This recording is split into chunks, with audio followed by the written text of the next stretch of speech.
It's Golden Hour Adventure Time, featuring everyday people doing extraordinary things. From the peaks of victory to the valleys of defeat, these are their stories. Now, from the back of the pack, your hosts, Justin and Robbie. Okay. Now we're recording. Welcome to the podcast. This is it. This is a real deal. This is the real deal now. So this is what we don't edit anything. This is what gets thrown in. So okay, cool. You know, all the trash that you were talking about, all the TikTok runners before. Hey, you don't I get gotta say what the truth is, man. I put it out there. Today's podcast we have Shayla Wesch. I practiced her last name about 10 times before we hit record. That's why I don't hit record before, because that's smart. Yeah, I think that what happens is we lose out on a lot of funny stuff by not hitting record and then editing later. But I think at one point we would probably forget to edit, and we would get some of the garbage in there that we probably don't want anyone to hear. Yeah. All the shit talking about your past guests and stuff. We would never do that. Oh, Lord. Okay. Well, Shayla, you have a podcast as well, a running podcast. Do you want to talk to us a little bit about your podcast? Yeah, I'd love to. So it is the Average Runner podcast. And it's funny because I started, I'm going to interview all these normal people who don't go win shit, you know? Normal people, right? Yeah. Normal people don't do what we do. No, they don't. But I have had an insane amount of ultra runners on, and Boston qualifiers and this and that. I'm a lot of average, everyday, normal, mom and pop runners too. But the amount of people that I've had on the are doing crazy things, I'm you're not average, by the way. You are not. But that is what we are. I try to do a little mix of both, because it can be so intimidating, especially as a new runner, to go and watch all the people who are Boston qualifiers and be okay, that's what I'm supposed to do. Yeah, that's an interesting point that you bring up. And I was talking with my running partner this morning about the comparison game.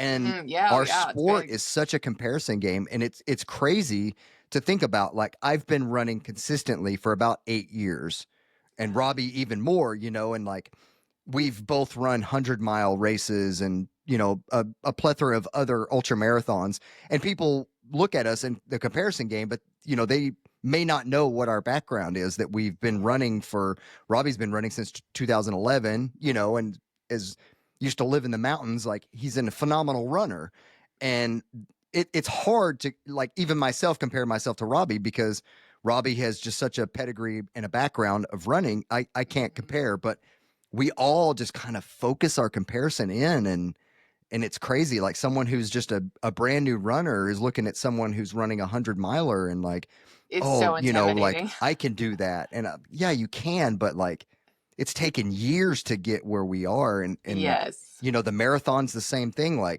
You can go out and you can throw down a marathon. Yeah. But to be, well, you just said Boston, you're doing it. Boston qualifying, getting some of those incredibly fast paces and speeds, that takes years to get there. Yeah. And so it's insane. Man, the comparison game, it's real. We've got, my husband is a runner as well, and he runs every now and then with a group. And there's this guy, he just did his first 200 miler. And I swear to God, he's been running for years and years and years. He got his back and he goes, yeah, I felt great. Everything was great. I'd do it again. What is wrong with you? Not this mile was pretty bad, but I got back. Nope, it was great. I'd do it again. That's funny. I hope Robbie and I are running our first 200 together in September. So fun. I'm hoping that we have the same experience. I don't think that will be the case, but I hope you do. Here's to hoping, Robbie. Yeah, for sure. It can be done. Well, you should change your podcast name to The Not So Average Runner. I thought about that too. I was that sounds kind of cool, but also kind of sounds a little weird. So I'm you know what? We're just going to go the average and call it a day, because I'm spending way too much time on this. And do you have a co-host, or you do it yourself? No, I do it myself. I had thought about a co-host, but I did a podcast with my friend before this, And it wasn't about running. It was just us kind of shooting the shit. And it was hard to find someone like reliable. What time? I have kids. Like scheduling can be terrible. So I'm going to do it myself and we'll figure that out. Yeah. Robbie and I kind of, after 150 episodes, I think has found our groove. Yeah. That's what I was so worried about. I'm like, it's just going to be a little hard at this point. Now it's definitely something I'd entertain down the line. I had someone say something like they were interested in maybe co-hosting with me, like kind of brought themselves into it. I'm like, well, we'll see. I don't know. Yeah. I think the cool thing, here we go into like a podcasting podcast. Yeah. I love it. But I think the cool thing about like how Robbie and I are is we're complete opposites. Yeah, and I think that works really, really well. Here I am just talking about our own podcast, but everybody out there's like, it's you guys really are idiots. No, I think that would be cool. Like, especially I think like me and my husband never, ever, ever are able, like I haven't even interviewed him yet. I'm like, I would love to interview you because it's so different than what I do. You run trails every day. I run the road every day. You love going up the hills and I hate it. Like, and so to ask, like, you can get just different perspectives and mindsets and stuff too. So I think it's a good idea. Yeah. Finding an opposite is I think is what's make Golden Hour Adventures a fun adventure for sure. I'm sure. Yeah. Yeah. So how are you guys so opposite? Because you both are runners with like the ultra world. Robbie, I'll let you answer that one. Yeah, let's hear it. I'd love to know. Well, I guess over my years of running, I don't really race anymore too much. Oh, I guess. Okay. I like to just go adventure. Okay. Go run 20 plus miles in the mountains by myself, mostly with my dog. I guess not by myself, with my dog. Your dog runs that whole 20 miler? Yeah, she's done multiple 50Ks with me. Wow, that's awesome. She usually is close to 40. That's insane. Okay, now I need to know what kind of dog it is. She's a German Short-Hair Pointer. Oh, okay, cool. Yeah. Yeah, that's crazy. Yeah, so I've fought like little demons with identifying as a runner over the years. And I found it not to be good for my mental health. And when I would race a lot or run with groups or other people, I would let my ego get in the way and would have to be the first top of the hill, all those things. And, just identifying as an ultra runner got a little weird for me. So I'm still an ultra runner, of course. But I just had to like transition into more of my own thing for my own mental health on why I run. And it's still a work in progress, and it'll probably be the rest of my life. But, Justin likes to run races, and that's what keeps him motivated. Races don't motivate me. Yeah, yeah. So that's kind of our difference there. I get that. I'm kind of in the same, a little bit of the same, definitely not fully, but like races don't motivate me, but they also keep me on track. Like, because if not, then maybe I wouldn't be running as much. Like, I'm not necessarily looking like towards the race. Not that I'm not either, but if I have a date set, I'm like, okay, I know I'm going to have a schedule. Like, it just helps me have that mindset of having a schedule. Like, I know what I need to do. That's why I look forward to having a race, because I'm like, okay, that's perfect. And we've talked about this before, it's the journey too, right? Showing up on race day, then running the race is just part of it. And the journey is really more of the experience and the learning and stuff like that. Of course, the race, depending, you learn about yourself. Yeah, absolutely. But also for me is just the constant beating myself up if I don't get my training run in or stuff like that. I'm really hard on myself. Yeah.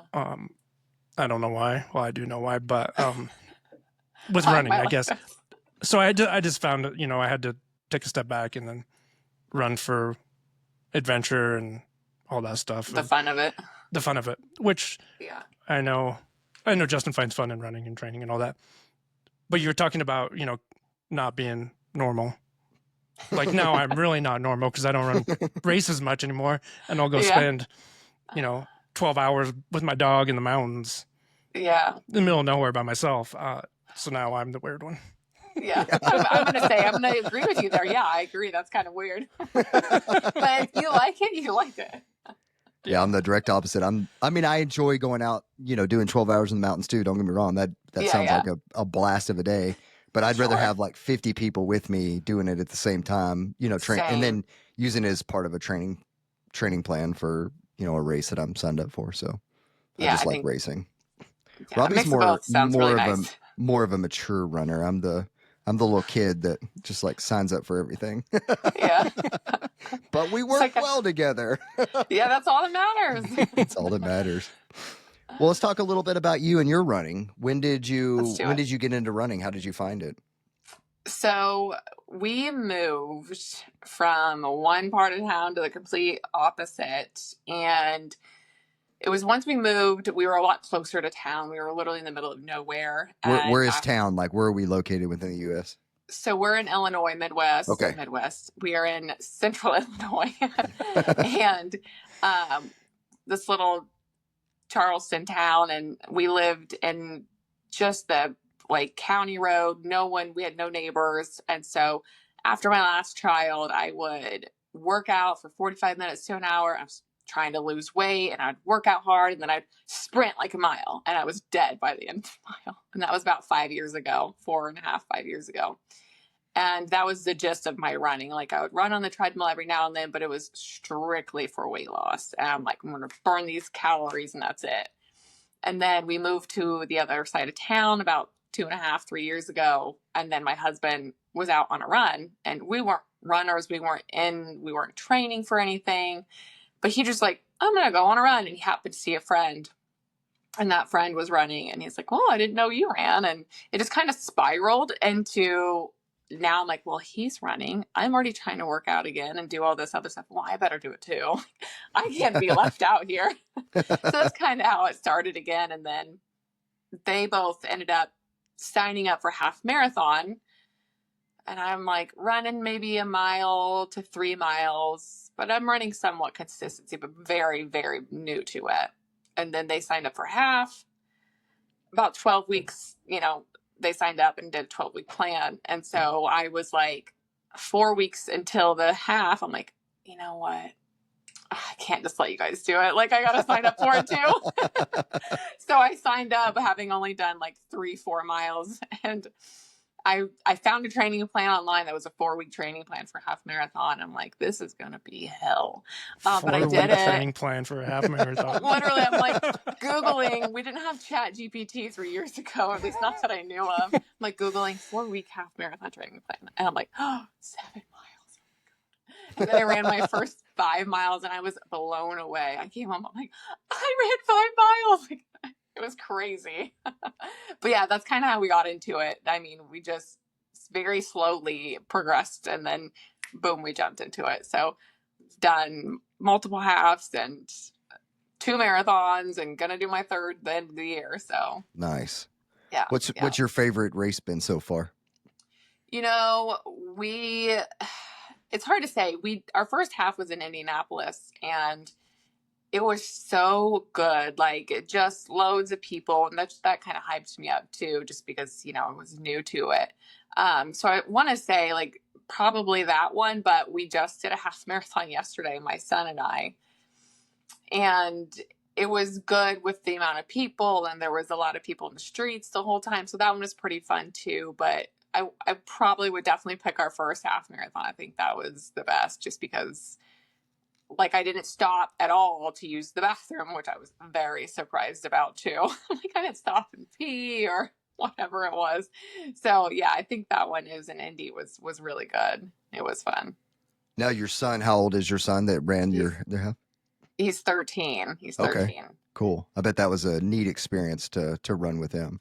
It was, and he's also in track, and so I knew he wasn't going to get the miles he needed in under his feet before this half, and we had a training plan out on the fridge for him, like, okay, this is what you need to do. We did not follow it hardly at all. He ran 8 full miles before the half. Like, that was his longest. And okay. I'm like, okay, like, that's over halfway. Like, we can do it. And then he forgot his headphones in the car. I'm like, dude, like, you're gonna want those halfway through. Like you're gonna at least want something. But he stuck it out. He did good. He's awesome. All he complained about was his feet hurting. I'm like, I get it. I'm sure they do. But he did good. He did good. I can't believe it. He finished in 2 hours and 39 minutes. And wow, that's awesome. At one point, he's like, "You can go ahead, Mom. You can go ahead." I'm like, "No, like I'm not gonna leave you. We're gonna stick together." That's cool. Yeah. Were you a stroller mom pushing?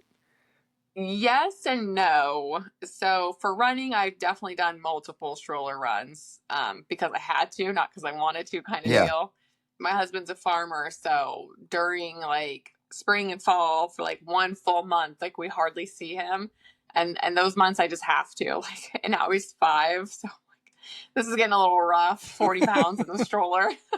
Yeah. So every now and then I will, but we try not to. Man, I didn't even think about that. Like I'm fairly new to fatherhood, and I've gone out and we've done some stroller runs. She's training for an ultra too, so that's so cool. Yeah, so she's not going to run the ultra, but she's training with me. So she's training. I'm like, wait, what? She's 4 months. She's not right. Yeah. Okay, that makes sense. She is going to be running the Midnight Sun Run 10K. We're also running that one, so that'll be a training run for, she's training for that 10K, so it's great. Yeah, that'll be good. Yeah. She'll be passed Training out in the stroller, but yeah. Yeah. No, that's a lot. Stroller running is something of its own. And then your hands are like, how am I supposed to hold this and not like pump my arms? Like, well, I don't know what to do with my hands. Yeah, that's how I feel. I'm like, this is not comfortable. I feel like I'm gonna like go forward on stroller. I've done like polls, like what hands do you use? Do you switch? Like what's the Yeah. With my daughter, I had this like, it was one of those ones you could pull with the bike, so it was like a trailer, but so it was wider and 4 wheels. But I would push it and then let go, then swing my arms and grab again. But I got to one point, I'm like, this probably is not a good idea, because if she crashes, I'm never pushing her again. They'll get big enough to where they're like, "Let me go, Mom. Let me go." We're going down a hill. I'm like, no. Oh my God. Yeah. Well, he's a boy, so he's all into that. That's awesome. Yeah. Have you guys seen the video of the guy that pushing the stroller on the trail? Yes. No. Oh, that is I have seen the best. So funny. That is so funny. I don't have to find it now. And he's also there's another one where we're pulling it behind a bike, but it's a mountain bike, and he's like there's no kid in it, obviously, but it's just a joke. Like you see the kid getting put in the stroller, and then it's attaching to the bike, and then he's doing jumps and stuff. And the trolley's on like pretty gnarly, and like the stroller's flying around. It's a pretty cool stroller though. Like it's a pretty rugged stroller that he's using. Was it a sponsored ad for the stroller? Probably, yeah. That's a great ad. Yeah, that is actually a great ad. Your kid is safe, I swear. Oh, just a few head injuries. They'll be a runner when they grow up. Yeah. Well, my 5-year-old, it was like a whole race weekend this past weekend. It was Thursday, Friday, Saturday. There was the mile, the 5K, which I did all 3. I did the mile, the 5K, and then the half. The 5K was sweet too. It was that night. But the mile, my 5-year-old, he keeps telling us he's training for his half marathon. Well, I'm going to do my half marathon because Mommy keeps saying it. And so I'm like, well, it's only a mile, honey, but whatever you want to call it, I don't care. Yeah. And he ran it in 12 minutes, like 12:03. Wow. That's awesome. 5. That's awesome. Mind blowing. I'm like, okay. He was so excited. He was so good. How much do you think? Well, obviously, you've influenced your children by your running and your husband's running, but like, how much do you think that influence has been there? I definitely think for my youngest, 100% the most, because we started running 2-3 years ago when he was like 2.5. So that's all he remembers, But my 11-year-old and my 13-year-old, they're like, meh, they're influenced a little bit. My oldest is in track and cross country, but he's not as enthusiastic because he's not just running a mile like the 5-year-old. Yeah. He's going to go longer. But I do think he really enjoys it because there's times where we were able to run together and stuff. And, you could just tell, like, it's just, we had fun. It was the good vibes for both of us. And I wasn't telling him what to do, and he wasn't being sassy. So I think that helps a lot, just to have a little bit of bonding. But for the youngest kid, it's like ingrained. Like, he'll ask to go. He'll come home from school. Okay, we need to go on a run, and we'll go on a run. That's awesome. So cool. Yeah, I'm like, I would never in my wildest dreams would have ever thought he would have said that. Yeah. My daughter is in track. Oh, cool. This year, and she picked the hurdles to start with. Oh, okay. And I was trying to support her, but in my mind, I'm like, why'd you pick the hardest thing in track to do? You know. So she did pretty good. Then I ran my first ultra when she was 6 months old, and she was there. Probably doesn't remember. So I've ran her whole life. And she was telling me, she was telling her track coach and all that I'm a runner, and I'm like, oh, what were you telling him? I'm like, oh, my dad has. What are you telling him? Yeah, I'm like, my dad has a podcast. It's about running. And then I'm like, what'd you tell them I run? What, marathons? I'm like, oh. You better go back to school right now and correct it. Yeah. that was the thought in my mind of like, do you know I've never ran a marathon? She looks at me, and I go, I've ran the distance multiple times, but I've never ran a road marathon. Like a marathon, yeah. Then she was like so confused. I'm like, Gabriella, I don't... Oh, that's her name, Gabriella. It's my sister's name. You don't hear it very often. I was like, Justin, what you're saying, you need to go back and tell your coaches what I do. But I did say that out loud. I was just like, oh. Yeah. You're just raging inside. That's too funny. He's so well, mad. That was the ego thing, identifying with the ultra runner. Yeah. But that's hilarious. There's your ego again, Robbie. Yeah. I was That's calm. so I'm funny. Oh. I was like, But I did. So I said, then I asked my daughter, I said, do you even know what I run? And she goes, no, I just know you like to run.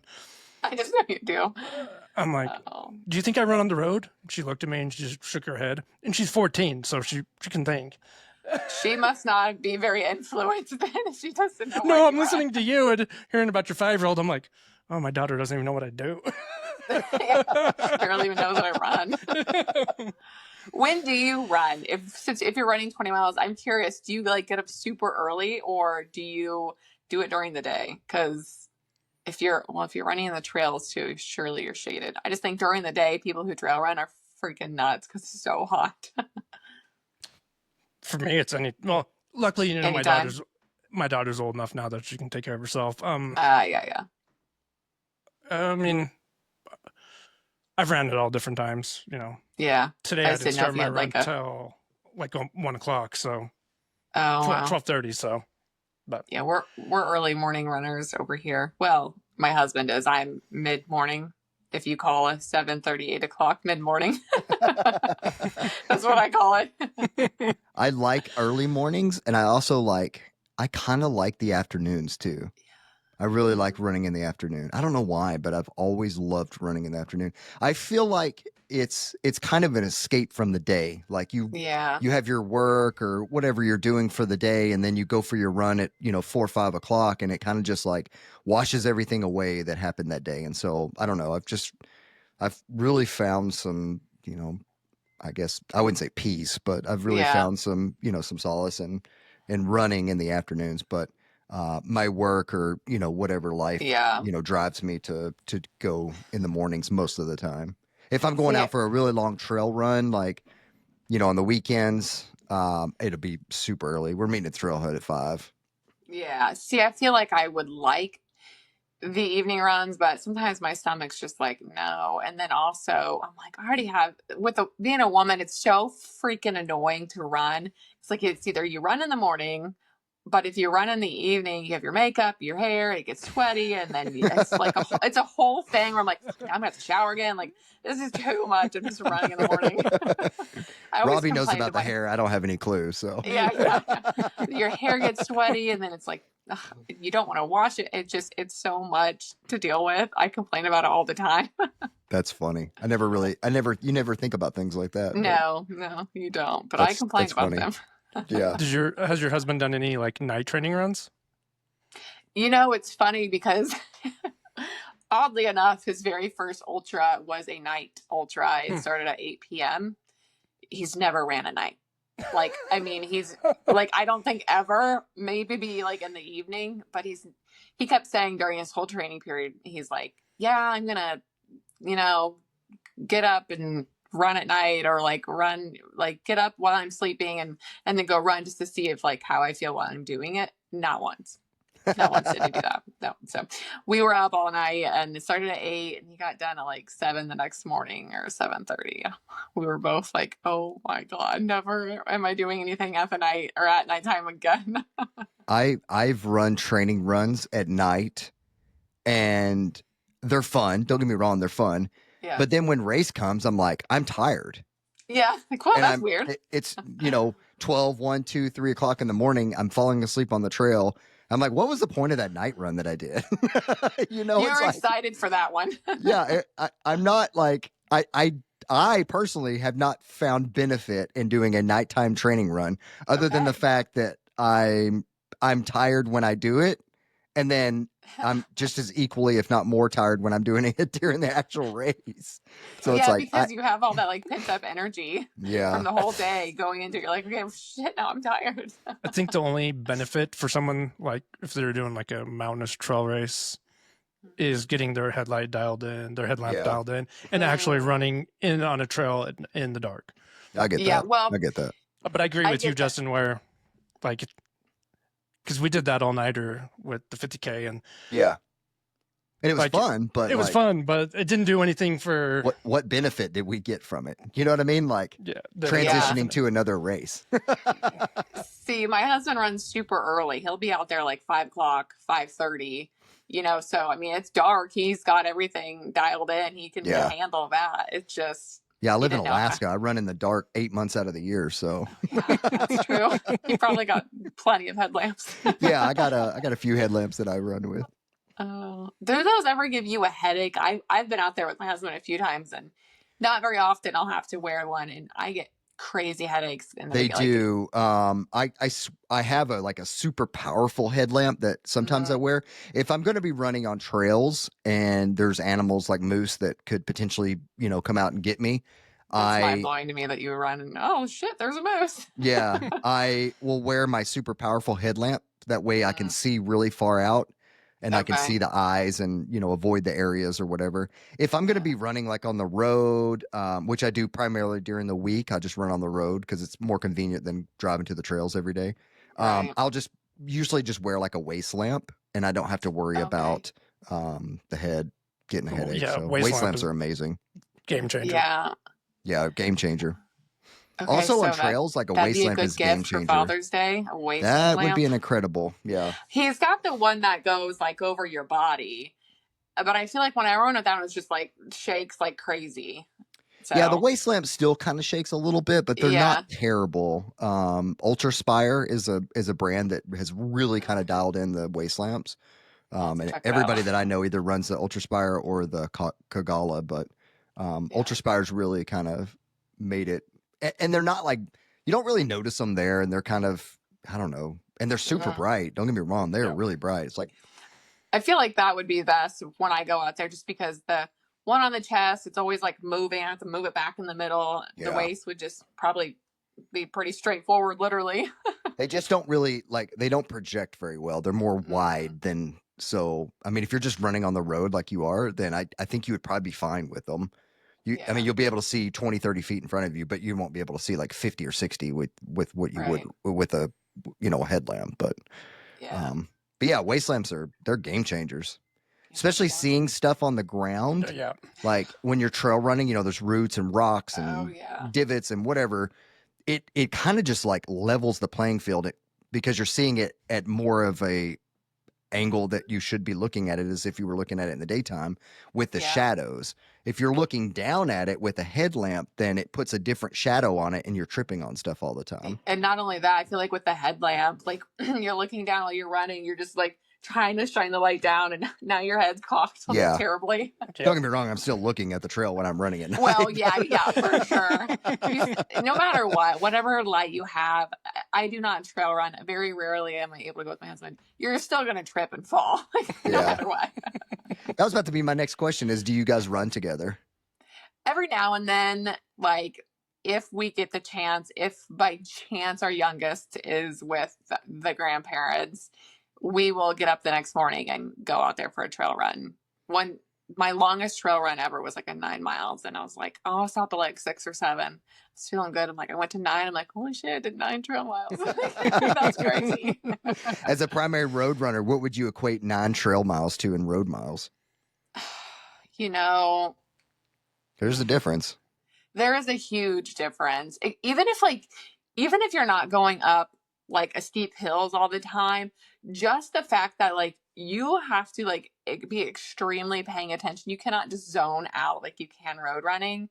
It's just a lot of more mental like brain work, I think. Because when I'm road running, I'm like not even thinking about it. I'm just like, okay, whatever, go. Oh, there's a squirrel, like whatever. And while you're trail running, it just, I don't know, it's a whole nother thing. I feel like, I don't know, I couldn't equate it to a mileage. What do I went 9 miles? I don't know, like 11 maybe. Yeah, I'll say, give or take. The worst part for me is just the steep hills, because I'm just not used to it, and I need to work on it more, but I just don't like to. I totally get that. Here it's different because in the wintertime, obviously we run winter trails, and there's a difference in the winter trails and the summer trails. Winter trails, you can't really run the summer trails in the winter because they're usually higher altitude. They don't get used, and we get tons and tons of snow, so you don't really run those, right? And in the trails that we run in the winter are marshes during the summer, so you don't run those trails in the summertime. But some trails are kind of interchangeable, right? Like a normal trail, like kind of at a higher elevation that gets frequented a lot, will get used winter and summer. And it's funny because when you run that trail in the winter time frame, you're running on snow and ice. And it's you wear the like yak tracks. It's like, I don't know. It's packed enough where you don't need that, but it's smooth, and you're running on just smooth ground. You go run that trail in the summertime and it's roots and rocks, and you're just like, what is this? This is not even the same trail. So it's kind of cool to have different perspectives. And right now we're kind of in the season where the trails are melting, and so they're not runnable for about 2 months. Too sloshy. And so we're all on the road complaining and, like, when are we going to get on trails? Yeah. But then there's that learning period where you go back to trails, like summer trails, where you have to relearn how to run on roots and rocks and, not break your ankles. And so it's kind of, there is that learning period where your ankles have to adjust, and, you've not been just pounding straight down the whole time. We did a 5K like February, I think. And it's called Frozen Cox Crow. And it's out at someone's like private property, and they put on a few races, and it was very cold. And you have to run a 5K. I think it's like 1,000 feet of elevation gain, or 1,000 or 1,215 feet of elevation gain in the 5K alone. And again, I don't run hills. I did not train for it. I'm just like, okay, we're going out there. Packed with snow, and it was slippery, and I'd never used poles before, and I'm like using someone's poles because like you just physically couldn't. People were literally, this poor gentleman, he's probably like 60 or 70. He was talking to me before the race, and I'm like, oh God, he just had like knee replacement and this, and now I'm like so nervous for him. And I see him out there, I'm coming back down, I'm like booking, I'm making good time. Surprisingly, I also feel like I'm dying. And I see him just sliding down, and then gosh, and then sliding down. Oh my God. But yeah, it's like totally different. And yeah, I don't know. It was insane. I just had to bring that up because I just remember I did run a 5K trail race. Wow, look at me. I'm an ultra runner. Your 5K ultra. Right? Sure. I mean, nowadays you can do whatever you want, I guess. Yeah. I mean, the mileage isn't there, but I ran the trails, okay? Yeah. I think a lot of people get confused on that. I'm sure they do, especially for they new runner. think Like they ran a trail race, so they ran an ultra. I've seen that a few times on socials, and I'm you like, know what? It's funny because I forget who I was interviewing. Maybe I wasn't interviewing. I was just talking, and they said something like, "Oh, they run ultras," and I immediately went trails. You're running trails, and like I forget myself. Like not every ultra runner runs trails. Like there are road runners or road. I cannot say it. You know what I mean? You know what I mean? I'm done. You don't need to say that word. That's a bad word. It's a bad word. yeah. For you trail racers, for sure. Those two don't go together very well. Yeah. I don't even know. There are a few. Well, there's a lot. There's quite a few, actually. I mean, some of the oldest ones. JFK, kind of. Yeah, JFK is a super old one. I think it's the oldest 50 miler in the U.S. And so, that's crazy. Yeah, it's a road. So yeah, there's a road. I won't say I'd never do it, but it's not on my list. A little bit of trail there at the end. I think 14 miles. I think so. Yeah, 14 miles is on a. I don't know. Yeah. I don't know. What do you got coming up? As you said, you mentioned one at the end of the year. What race are you doing? New York City. Oh, nice. Yeah. I've heard really good things about New York City. So have I.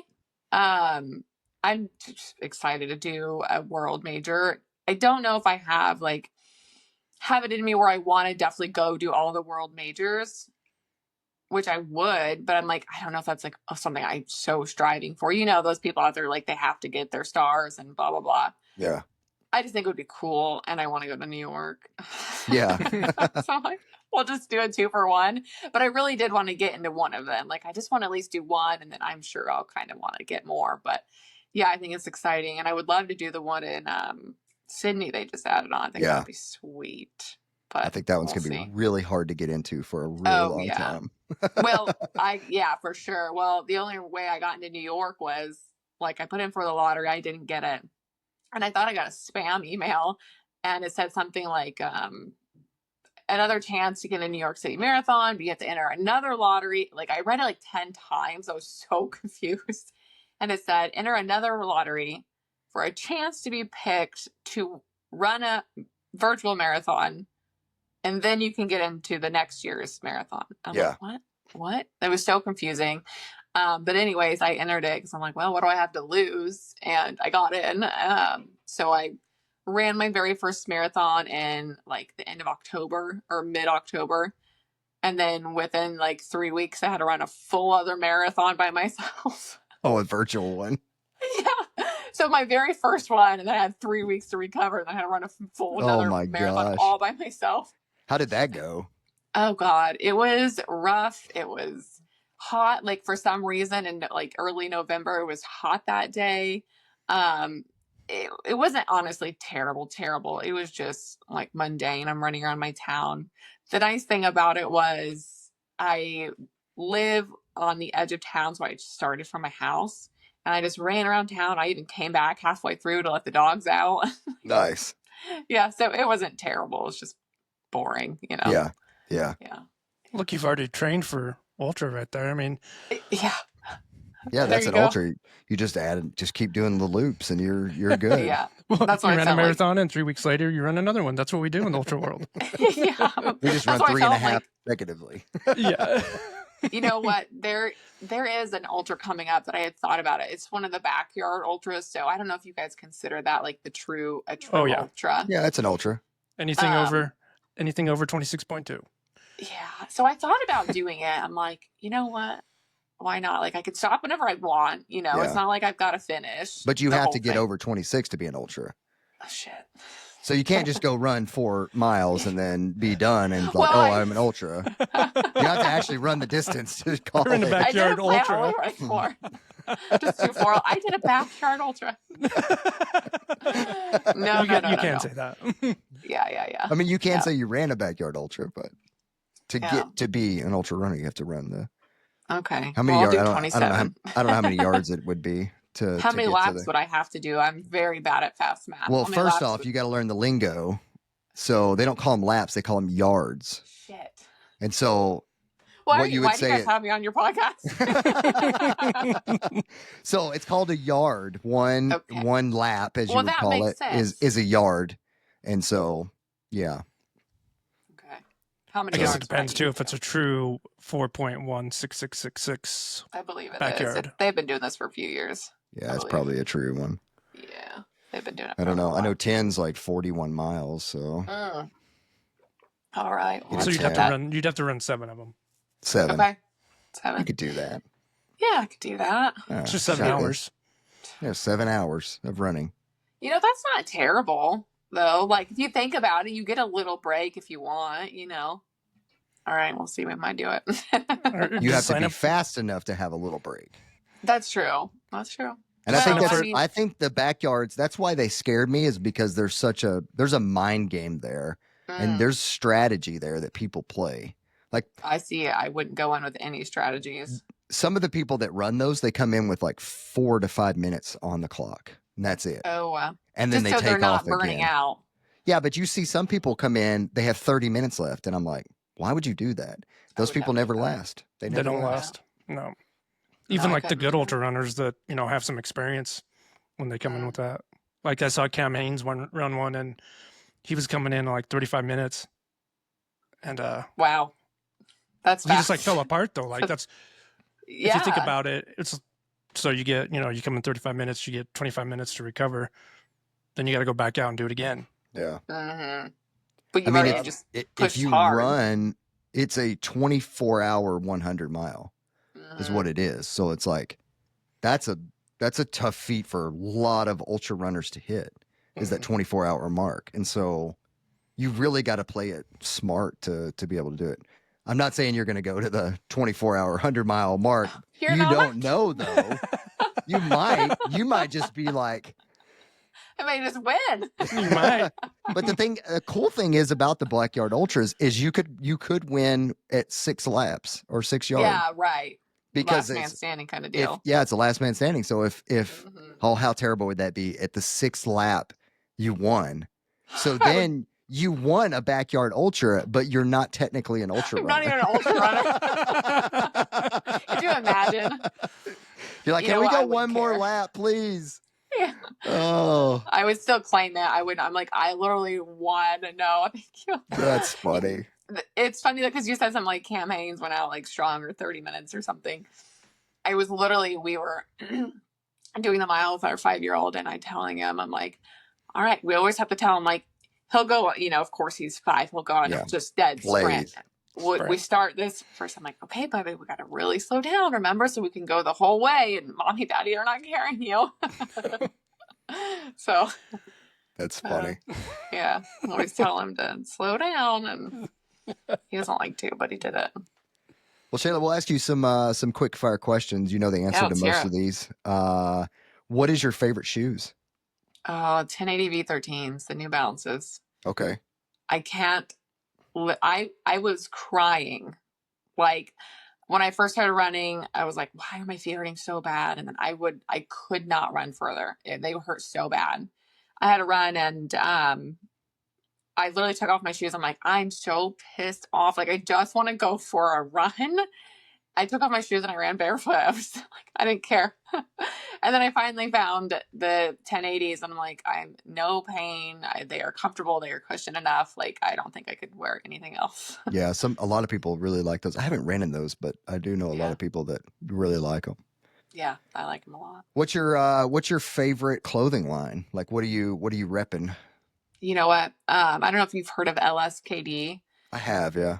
Yeah, they're Australian brand. Well, I applied for their creator, whatever it is, and somehow I got in. They send me free stuff, so I'm like, but they have really good quality clothing. I really do like it. So I like them, and then I like. Do they have men's clothing? They do. Oh, I've always wondered. Like I see, you know, through like TikTok and Instagram, I see a lot of women running in their line. I just never have seen men. They have an insane amount of variety, I think. Like they've got so many different like sizes of shorts and this and that. But yeah, they've got men. They've got all this stuff. There was another brand that I really liked to run it, and I just forget what it is now. But I do like LSKD. But they're expensive. I'm just right off of there, pretty expensive. Yeah. But if you get it for free, it's so I'm like, and they're nice too, and they're breathable, and they've got this cool run short for women at least, where the waistbands have the holes where you can stick your gels in them. Oh, cool. So you don't have to. I don't like running races with the vest on. It just gets chafy and hot and whatever. So I'm like, those are sweet. What has been your go-to nutrition, like gels or like? I feel like I just go with the OG, the goos. I love them. Have you guys tried the BPN gels? I have, yeah. They're like applesauce, like a little like tarty, like little tart flavor. My husband loves them. I'm like, they're okay, but the goos are the best for me. They're salted caramel are so good. And then I like the honey stinger waffles too. Those are good. Okay, yeah. Yeah. I threw up a little bit in my mouth when you said goo, but that's my son, when he did his 8 mile, I'm like, okay, like you're gonna need to take in something. Yeah. Like I know a half marathon's not crazy, but you need to take in some sort of like fuel while you're running. And so we did an 8 mile together, and he tried the vanilla goos, and he's like, God, this is miserable. I did not like it. I'm like, awful. These are so good. Like I don't love the vanilla, but silence. Like these are so good. I haven't tried the Roctane gels yet, but I've tried their Roctane water mixture stuff, and it's really good. Like their Roctane, I really enjoyed their Roctane mixture.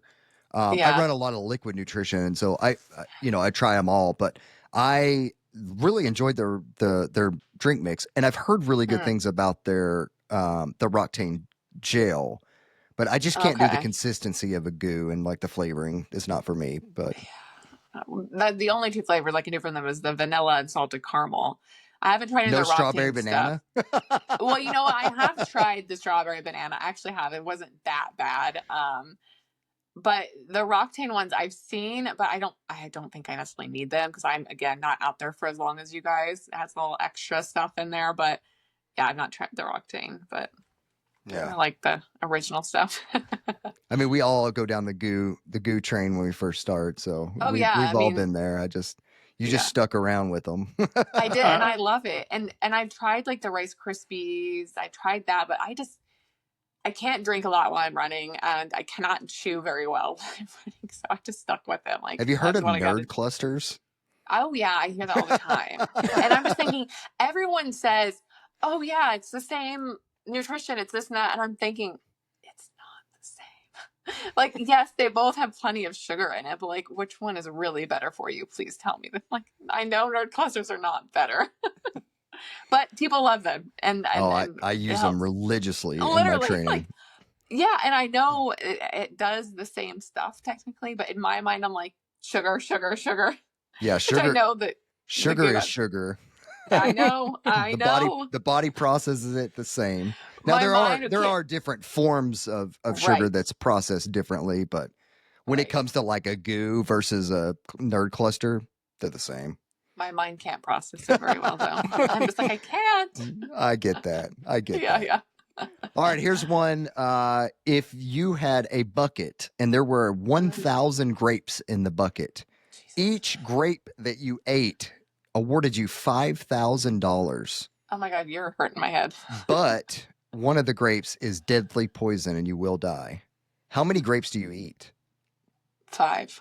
You eat 5. Yeah. Okay. I just gotta be careful. 25. If I eat more, I feel like I would eat the next bad grape. So $25,000. Yeah, I think 5 is good. Here's the next question for you. Same concept.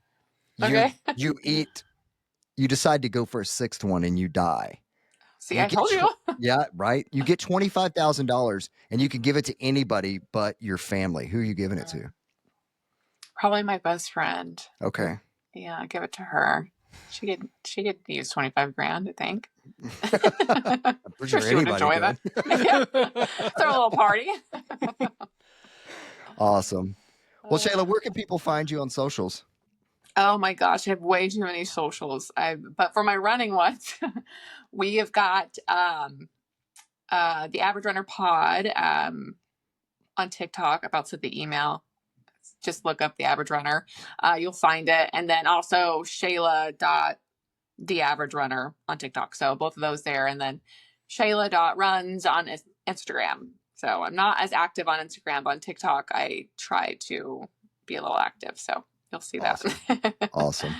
Yeah. Well, if you enjoyed sure. Shayla's podcast, please leave us a comment, leave us a review. Go check out her podcast, Average Runner. You might see a friendly face on the podcast. So Just go one check of them, it though, out. Sorry. Go check it out. Leave her a comment, leave her a review, and we'll see you on the trails. Awesome. Thanks.